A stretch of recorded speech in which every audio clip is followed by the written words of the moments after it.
साहेबांना काम केलं. अरे बापू साहेबांना राजकारणातून बाजूला करायचं काम तू केलं हे आपल्यासारख्या कार्यकर्त्यांना माहिती.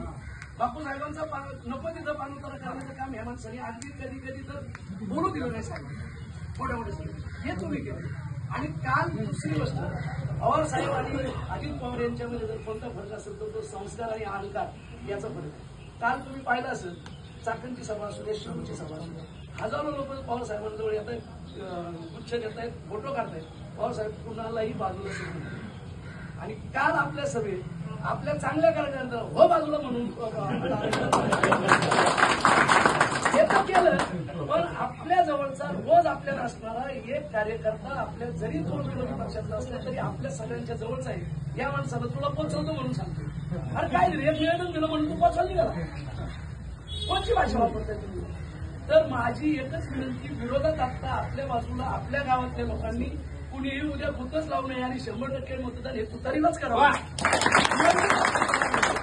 भविष्यात तुम्ही राजकारण करणार आहे, लक्षात ठेवा. त्या बाजूला असणार आहे भविष्यात तुम्ही राजकारण करणार आहे. जर आता तुम्ही तुतारीला विरोध केला ना तर तुमची तुतारी वाजवल्याशिवाय ही गोष्ट तुम्ही लक्षात ठेवा.